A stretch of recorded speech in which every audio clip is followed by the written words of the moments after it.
Sistem pembayaran yang dibangun Bank Indonesia diduga memiliki kelemahan, dimanfaatkan oleh para pembobol bank.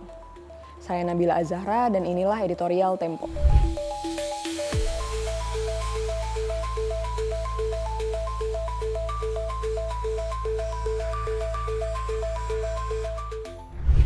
Bank Indonesia mesti menambal bolongnya infrastruktur sistem pembayaran retail nasional BI Fast. Sistem pendeteksi kecurangan yang lemah telah dimanfaatkan para peretas untuk membobol bank, terutama bank-bank berskala kecil. Diperlukan lembaga independen untuk menilai keandalan sistem BI Fast, mengingat Bank Sentral memiliki peran ganda sebagai pengawas sekaligus pelaku sistem pembayaran. Rentannya sistem pengamanan tersebut mengakibatkan bobolnya sejumlah bank daerah beberapa waktu lalu. Kepolisian menangani kejadian tersebut, tapi hingga kini berkasnya belum dilimpahkan ke pengadilan. Tim khusus yang ditugasi manajemen bank justru menemukan kelemahan itu. Pembobolan yang menarik perhatian publik terjadi pada 29 Maret 2025.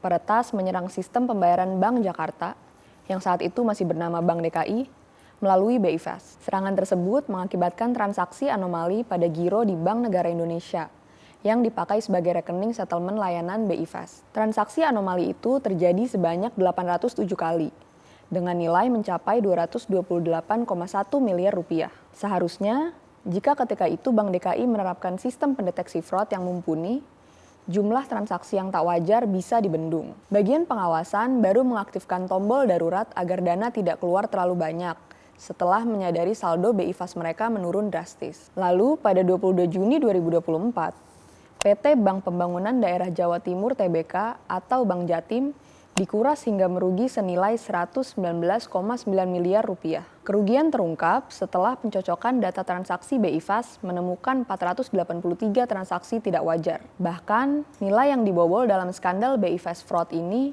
diperkirakan mencapai 800 miliar rupiah sepanjang Juni 2024 hingga Maret 2025.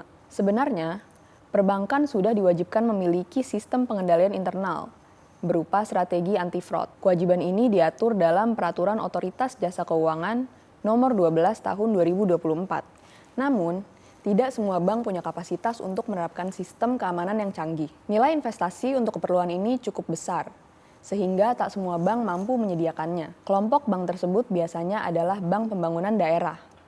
Mereka tidak memiliki sistem langsung yang berhubungan dengan BI Fast. Bank ini menggunakan middleware atau perangkat lunak yang berfungsi sebagai perantara untuk menghubungkan berbagai sistem, aplikasi, dan komponen yang berbeda dalam ekosistem perbankan digital. Akibatnya, bank-bank yang sahamnya dimiliki oleh pemerintah daerah sering menjadi sasaran peretas. Kesalahan ini tidak bisa sepenuhnya dibebankan kepada perbankan. Fungsi Bank Indonesia patut dipertanyakan.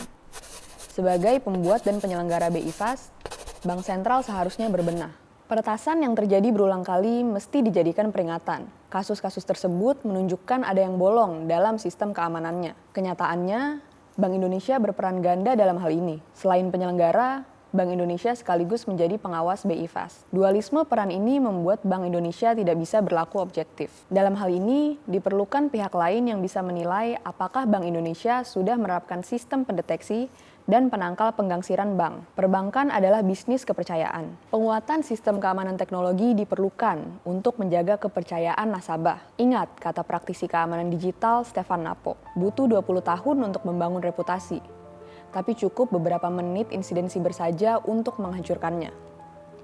Simak editorial dan liputan selengkapnya hanya di tempo.co.